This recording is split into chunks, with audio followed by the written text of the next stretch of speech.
अर्चना एक सुंदर लेकिन अनजान जंगल में खड़ी थी। हर दिशा में हरियाली थी और हवा में कोई रहस्य छुपा था। ये तो बड़ा ही सुंदर जंगल है, लेकिन मैं यहाँ पर कैसे आ गई?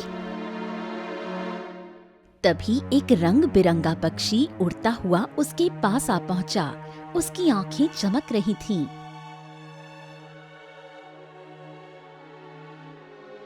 बहुत जल्दी नियति हम दोनों को मिलाएगी। एक बात याद रखना, मैं वास्तव में अस्तित्व रखता हूँ। इस बात को कभी नहीं भूलना। जब भी तुम्हारे मन के अंदर वीरता जागेगी और दूसरों के लिए प्रेम जागेगा, मैं तुम्हें सपने में बताऊंगा कि मैं तुम्हें कहाँ मिलूंगा।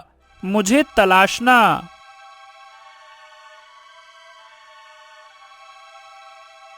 इतना कहकर पक्षी रंग बिरंगी किरणों में बदलकर गायब हो गया और अचानक अर्चना की आंख खुल गई। नींद से जागने पर अर्चना का चेहरा पसीने से भीगा हुआ था। वो दौड़कर अपनी माँ के पास चली गई।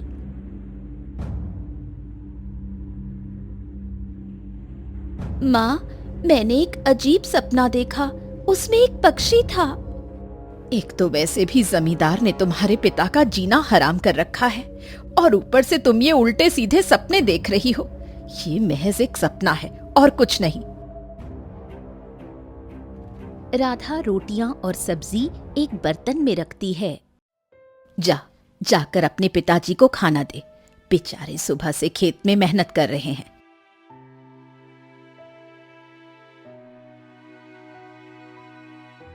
अर्चना चुपचाप खाना लेकर खेत पहुंच गई।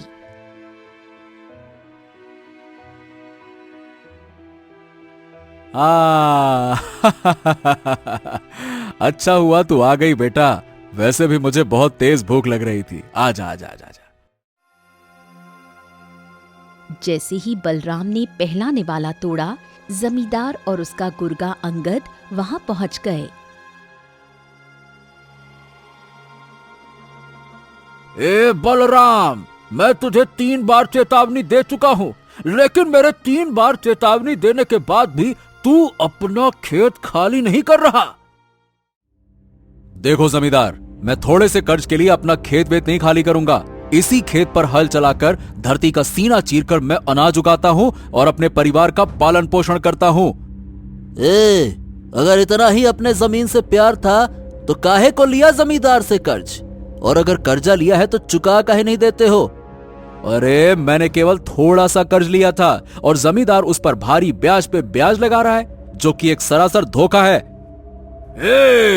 मैं तुम्हें केवल 3 दिन का समय देता हूँ। अगर 3 दिन के अंदर खेत खाली नहीं किया तो फिर मैं अंगद को खुली छूट दे दूंगा। और तुम जानते हो कि अंगद हड्डी पसली तोड़ने में कितना माहिर है। जमींदार और अंगद वहां से चले गए। बलराम थककर जमीन पर बैठ गया। अपने पिता की हालत देखकर अर्चना का हृदय भर आया।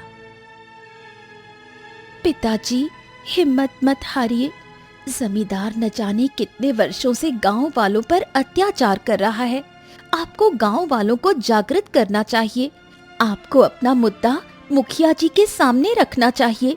आखिरकार वो गांव के मुखिया हैं। हाँ, तू कहती तो ठीक है अर्चना।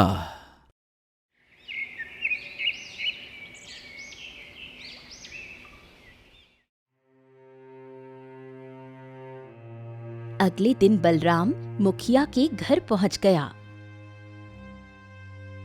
मुखिया जी, मेरी मदद कीजिए। जमींदार बहुत थोड़े से कर्ज पर बहुत भारी ब्याज लगाकर मुझसे मेरा खेत छीन रहा है। अब भला इसमें मैं क्या सहायता कर सकता हूं बलराम? तुम तो जानते हो कि एक बार मैंने भी जमींदार से कर्ज लिया था, जो कि समय पर चुका दिया। लेकिन इसके बाद भी उसने बेईमानी से मेरे पूर्वजों का कुआं हड़प लिया और उसके बाद उसने धीरे धीरे करके गांव के सारे कुओं पर अपना अधिकार जमा लिया। अब तो वो किसानों से कुएं से पानी निकालने पर भी धन वसूलता है। बताओ भला क्या कहूं मैं? अरे तो उसकी मनमानी ऐसे कब तक चलेगी मुखिया जी? पूरा गांव ही उसका गुलाम बन चुका है बलराम। बलराम मुखिया के द्वार से निराश लौट आया। उसके चेहरे पर थकावट और आंखों में बेचैनी थी। लगता है जमीन आपके हाथ से निकल ही जाएगी। मेरी तो समझ में नहीं आ रहा कि ये जमींदार मेरी जमीन के पीछे क्यों पड़ा है, जबकि सारा गांव जानता है कि मेरी जमीन दूसरों की जमीन के मुकाबले बंजर है। मैं बड़ी मुश्किल से हल चलाकर उससे जैसे तैसे तो अनाज उगाता हूं, फिर इस जमींदार को इस बंजर जमीन में क्या लालच है? वो तो जमींदार ही जाने, लेकिन गांव वालों को आपका साथ देना चाहिए था।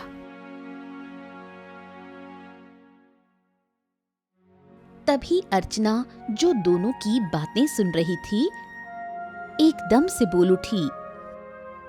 पिताजी, जब जमींदार ने और गांव वालों की जमीनों पर बेईमानी से कब्जा किया था, तब आपने भी तो कभी आवाज नहीं उठाई। अब जब आपकी जमीन जा रही है, तब आपको बुरा लग रहा है कि कोई आपका साथ नहीं दे रहा।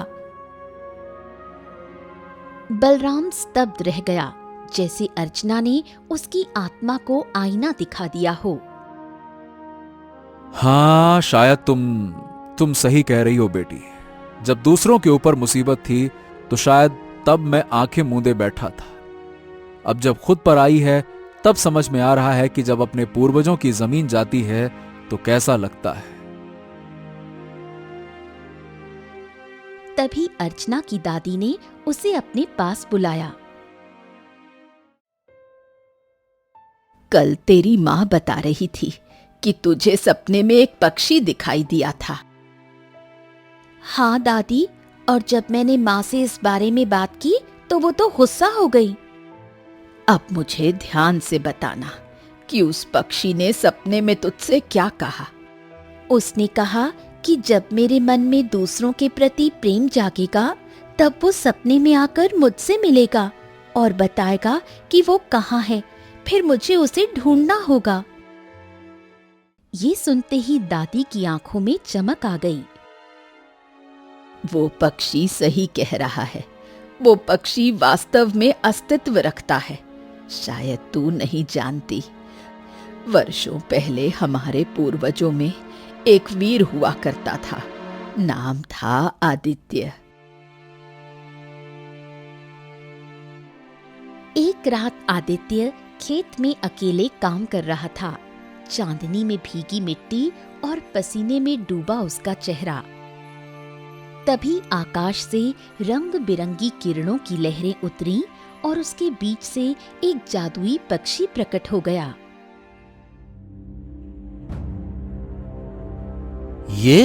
ये क्या है?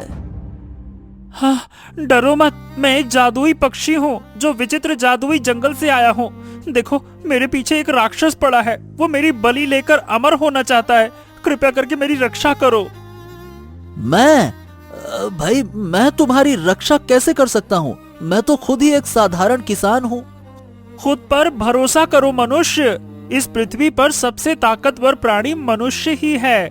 राक्षस और शैतान मनुष्य के आत्मविश्वास के आगे कुछ भी नहीं है। अगर तुम मेरी मदद करोगे तो मैं तुम्हारी आने वाली पीढ़ियों तक की मदद करूंगा। वो कभी गरीब नहीं होंगी, लेकिन तब तक जब तक उनके भीतर लालच न जागे। ओह, और अगर मेरी संतानों में से किसी में लालच या क्रूरता आ गई तो? तभी एक भारी धमक के साथ राक्षस वहां आ पहुंचा। बिना डरे आदित्य राक्षस की ओर बढ़ा, अकेला, निहत्था, लेकिन आत्मविश्वास से भरा। ये मनुष्य, अरे ये तो बहुत बहादुर है। इसके भीतर कोई चमत्कार है। राक्षस ये कहता हुआ वहां से अदृश्य हो गया।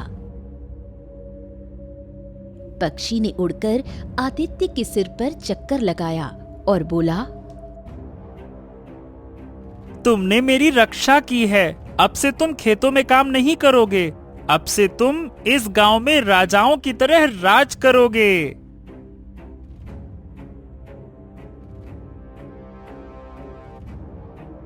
फिर क्या हुआ दादी? फिर आदित्य बहुत अमीर हो गया।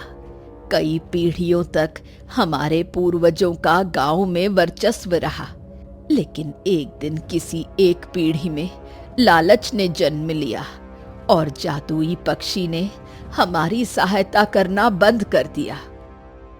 अब वही अंधेरा है जो तू देख रही है। तेरा पिता अपनी ही जमीन के लिए लड़ रहा है। क्या मतलब दादी? क्या मैं उस पक्षी को फिर से ढूंढ सकती हूँ? तेरे सपने में उसका आना यही संकेत है। तू ही हमें इस गरीबी और जमींदार के आतंक से मुक्ति दिलाएगी। थोड़ी देर पहले मैंने तेरी और तेरे पिता की बातचीत सुनी। जिस तरह तूने अपने पिता के सामने उनके निर्णयों पर प्रश्न उठाए, वो इस बात का प्रमाण है कि तू शुद्ध हृदय की संतान है। जादुई पक्षी तुझे जरूर बताएगा कि वो कहाँ है।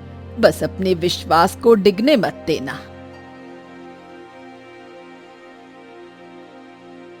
अर्चना चुपचाप अपनी कक्ष में गई और गहरी सोच में डूब गई, और कब सो गई उसे पता ही नहीं चला। इधर हवेली में अंगद जमींदार से बोला, आप बलराम के खेतों पर कब्जा करना चाहते हैं, ये जानते हुए भी कि बलराम का खेत बंजर है, वहां से आपको कोई लाभ नहीं मिलने वाला। अंगद, गांव वाले मुझे मूर्ख समझते होंगे, लेकिन एक रहस्य है जो केवल मैं जानता हूं और जो इस गांव में और कोई नहीं जानता। अंगद को जमींदार की बात सुनकर हैरानी हुई। उसकी आंखों में जिज्ञासा और संदेह दोनों उभर आए। कौन सा रहस्य? मेरे बाप दादा बताया करते थे कि बलराम के पूर्वज ही इस गांव के पहले जमींदार हुआ करते थे। बड़े ही धनवान थे और इस गांव के लोगों की बहुत सहायता किया करते थे, लेकिन उनकी सारी समृद्धि, उनकी सारी दौलत एक जादुई पक्षी की देन थी। जमींदार की बात सुनते ही अंगद सन्न रह गया।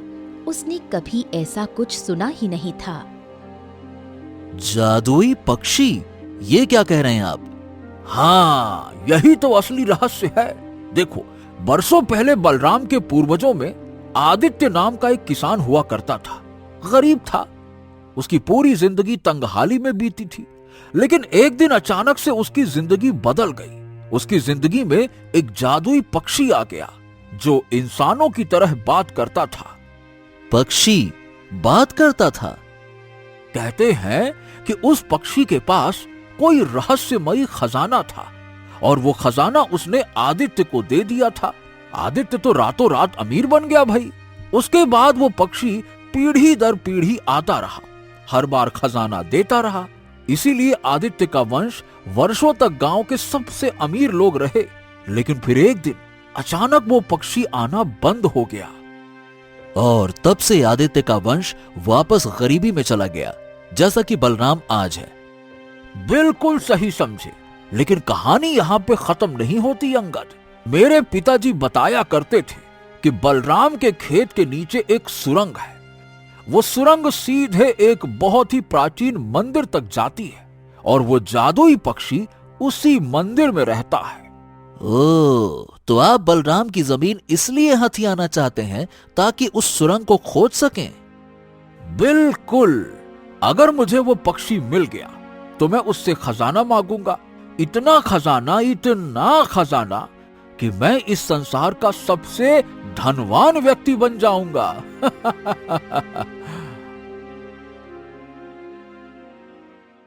उसी रात जब पूरा गांव गहरी नींद में था, अर्चना ने फिर से वही सपना देखा, लेकिन इस बार वो सपना पहले से कहीं ज्यादा स्पष्ट और भयावह था। अर्चना ने स्वयं को एक घने रहस्यमयी जंगल में पाया, लेकिन अब वहां एक प्राचीन मंदिर खड़ा था, समय के थपेड़ों से झुका हुआ, फिर भी गर्व से खड़ा। ये मंदिर यहाँ कहाँ से आया? अभी वो मंदिर को निहार ही रही थी कि तभी आकाश में रंग बिरंगी किरणों के साथ वही जादुई पक्षी प्रकट हो गया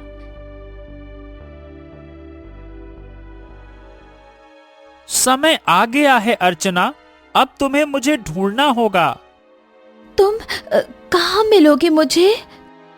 अगर चाहो तो मैं स्वयं तुम्हारे पास आ सकता हूँ, लेकिन तुम्हें एक परीक्षा को पास करना होगा। कैसी परीक्षा? तुम्हें अपने पिता के खेत में उस सुरंग को खोजना होगा। उस सुरंग के अंदर एक द्वार है जो मनुष्य की भाषा में बात करता है। वो द्वार तुमसे एक सवाल पूछेगा। उस सवाल का उत्तर केवल वही दे सकता है जिसका मन सोने की तरह शुद्ध हो। और अगर मैंने उत्तर सही दे दिया? तो वो द्वार अपने आप खुल जाएगा और उसके भीतर तुम्हें प्राचीन मंदिर मिलेगा। उसी मंदिर के द्वार पर मैं तुम्हें बैठा हुआ मिलूंगा। जैसे ही पक्षी ने अपनी बात पूरी की, अर्चना की नींद अचानक खुल गई। उसका दिल जोर जोर से धड़क रहा था और उसके माथे पर पसीना था।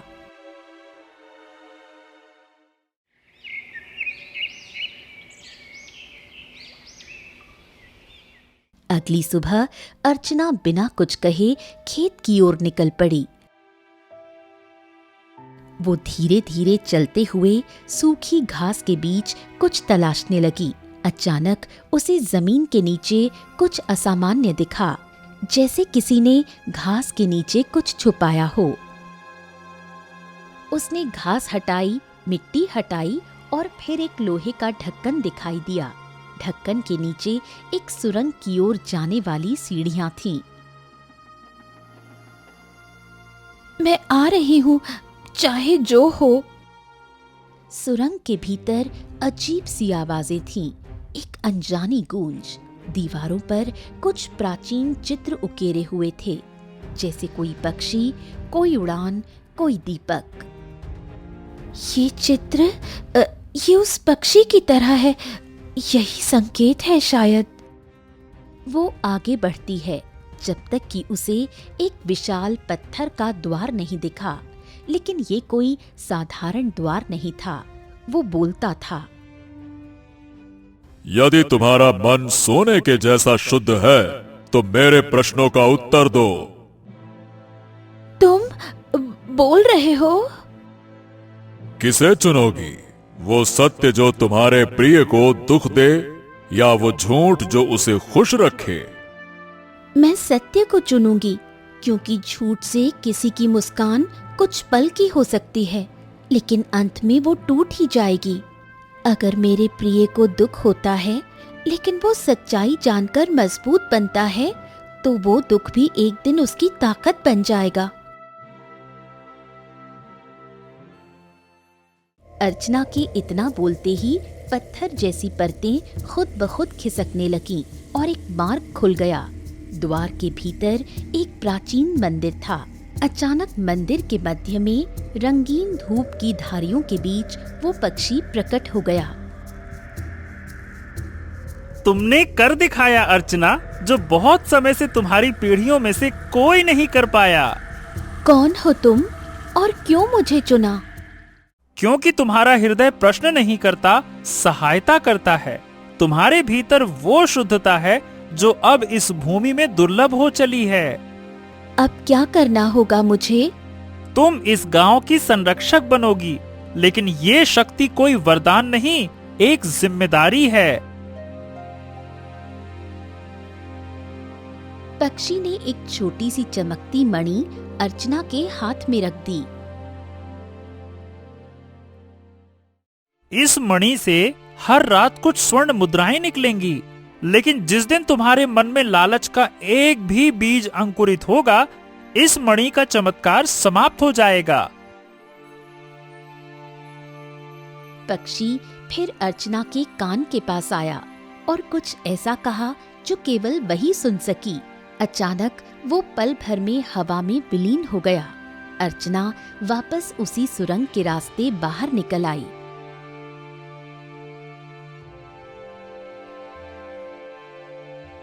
अर्चना जब घर लौटी तो उसका मन अब एक साधारण लड़की का नहीं रहा था। उसके भीतर अब विश्वास था, निडरता थी और एक रहस्य भी। दादी, मुझे वो मंदिर मिल गया, वो पक्षी भी मिला, उसी ने ये मणि दी है। मैं जानती थी ये दिन आएगा। अर्चना मणि दादी को दिखाती है। तभी बलराम और राधा आ जाते हैं। अर्चना, ये सब क्या है? क्या तुम सच कह रही हो? हाँ माँ, मैंने वही सपना देखा जो दादी ने कहा था और मैं सचमुच वहां पहुंची। वही पक्षी मिला। उसने मुझसे कहा कि मैं चुनी गई हूँ। बेटी, ये सब तो मैंने बस कहानियों में सुना था। क्या इनमें कोई सच्चाई भी थी? तो फिर मणि से आदेश दो, जो कह रही हो वो साबित करो। मुझे इतनी स्वर्ण मुद्राएं चाहिए जिससे पिताजी का और पूरे गांव का कर्ज चुक जाए। मणि चमकने लगती है, रंग बिरंगी किरणें फूटती हैं और एक पल में ढेर सारी स्वर्ण मुद्राएं जमीन पर बिखर जाती हैं। हे भगवान, ये कैसे संभव है? हाँ अब मैं उस जमींदार के मुंह पर उसका कर्ज मारूंगा। हाँ। नहीं पिताजी, ये धन सिर्फ हमारा नहीं है, ये पूरे गांव की भलाई के लिए है। पक्षी ने कहा था लालच से ये शक्ति छिन जाएगी। हाँ, तू सही कहती है बेटी। चलो पहले जमींदार से हिसाब चुकता करते हैं। चलो।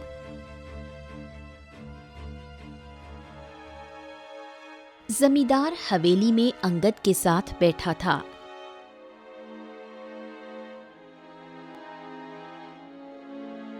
तभी बलराम दरवाजा खोलकर अंदर घुस गया। तू यहां क्या कर रहा है बलराम? ये पकड़।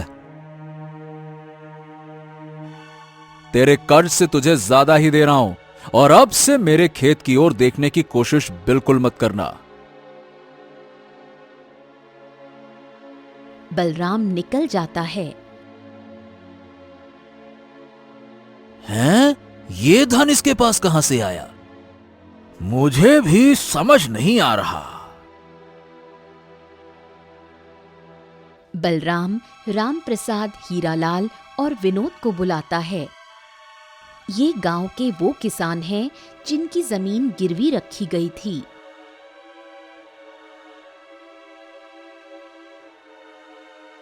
ये लो स्वर्ण मुद्राएं।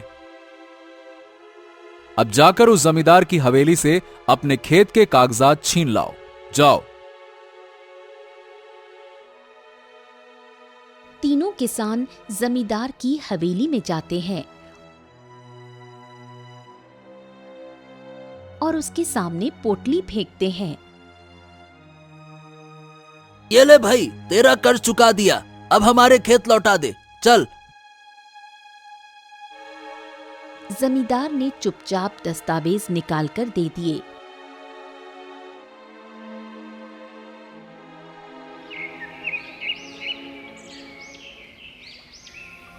अगले दिन मुखिया जमींदार की हवेली में आ पहुंचा। ये ले, तेरे पानी का कर्ज चुका दिया, अब मेरे कुएं पर अपना साया भी मत डालना, समझ गया? कुछ समय बाद हवेली अब वैसी नहीं रही थी। जहां पहले हुकूमत बसती थी, अब डर पसरा हुआ था। ये हो क्या रहा है? पहले बलराम, फिर पूरा गांव। अरे ये सब कैसे हो रहा है? लोग अब तुम्हारा नहीं बलराम का नाम लेते हैं। अरे मैं तो सुन रहा हूँ कि लोग कह रहे हैं असली जमींदार अब बलराम है और एक दिन उसकी हवेली तुमसे भी बड़ी होगी। नहीं, मैं ऐसा कतई नहीं होने दूंगा। नहीं। जमींदार, एक बात दिमाग में आई है, कहीं वो जादुई पक्षी बलराम के हाथ तो नहीं लग गया? हाँ, अब समझ आया। तभी तो मेरी जमीन खिसक गई और ये बलराम अमीर कैसे बन गया। कुछ तो गड़बड़ है। मुझे लगता है कि बलराम को सुरंग और मंदिर का पता चल गया है। अगर ऐसा है तो उसे और उसके परिवार को मिटा देना होगा। चलो मेरे साथ, चलो।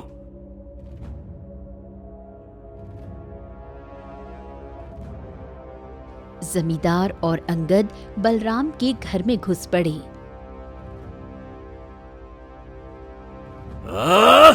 अरे ये बता कि जादुई पक्षी कहाँ है, वरना मैं तुझे खत्म कर दूंगा। बता। हाँ, वो पक्षी जिसने तुझे खजाना दिया, बता कहाँ है वो? अब मैं कुछ नहीं जानता।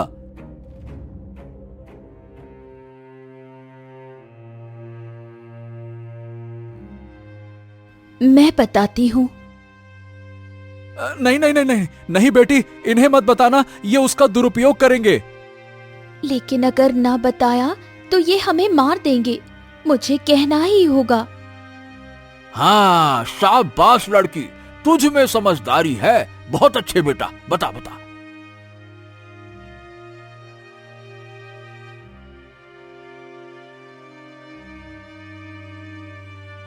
अर्चना उन्हें खेत में बने कुएं तक ले गई।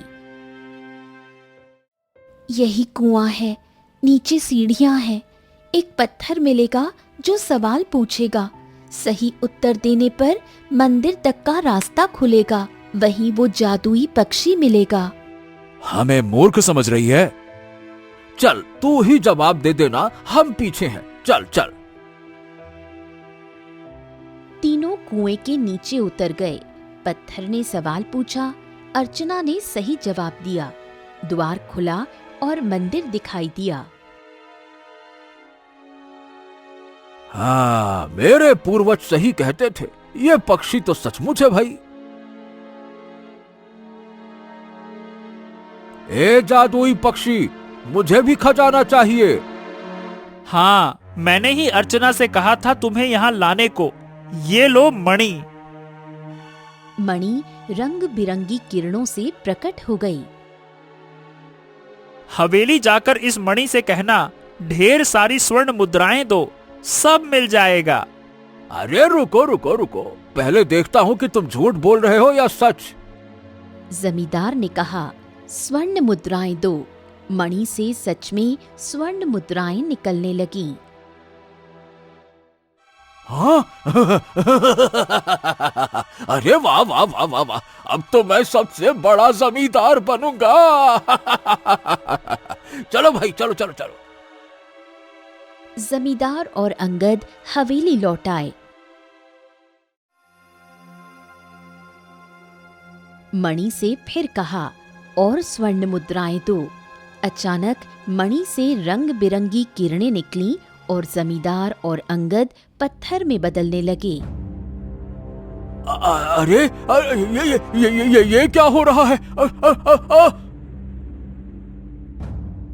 तभी वहां जादुई पक्षी रंग बिरंगी किरणों से प्रकट हो गया।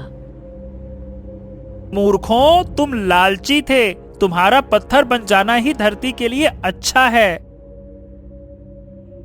दोनों माफी मांगते रहे, लेकिन सब व्यर्थ। वो पत्थर बन गए।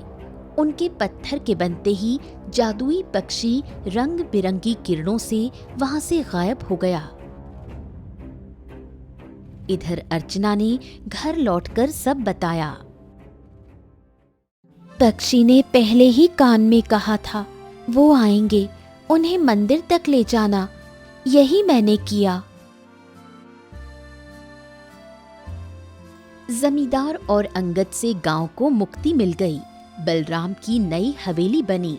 अर्चना और बलराम गांव के सबसे बड़े जमींदार बन गए, क्योंकि उनके पास विचित्र जादुई पक्षी का खजाना था।